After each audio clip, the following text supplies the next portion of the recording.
Vijayakanth sir வந்து எப்படின்னு கேட்டிங்கன்னா, ஒரு குழந்தை மாறது. அவரை வந்து நீங்கள் எப்படி வேணாலும் வடிவமைச்சுக்கலாம்.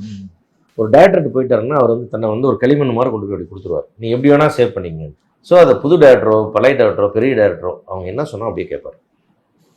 கடைசி வரைக்கும் அவர் வந்து எந்த டேரக்டர்கிட்டையும் போய் இந்த ஷார்ட் எதுக்கு, இந்த டைலாக் எதுக்கு, ஏன் இப்படி சொல்லலாமா அப்படி சொல்லலாமா கேட்க மாட்டார். டேரக்டர் சொல்லணும், டைலாக் ரைட்டர் சொல்லணும், எழுதி கொடுப்பாங்க, அதை சொல்லுவாங்க. அது பேசும்போது அந்த உச்சரிப்பில் கொஞ்சம் மாற்றிக்கு வர தவிர இவர் போய் கருத்து ஏன் இது வேண்டாம்னு சொல்ல மாட்டார். இந்த ஷார்ட் தேவையா அப்படி சொல்ல மாட்டார். எதுவுமே அதை டைரக்டர்ஸ் ஆர்டிஸ்ட்.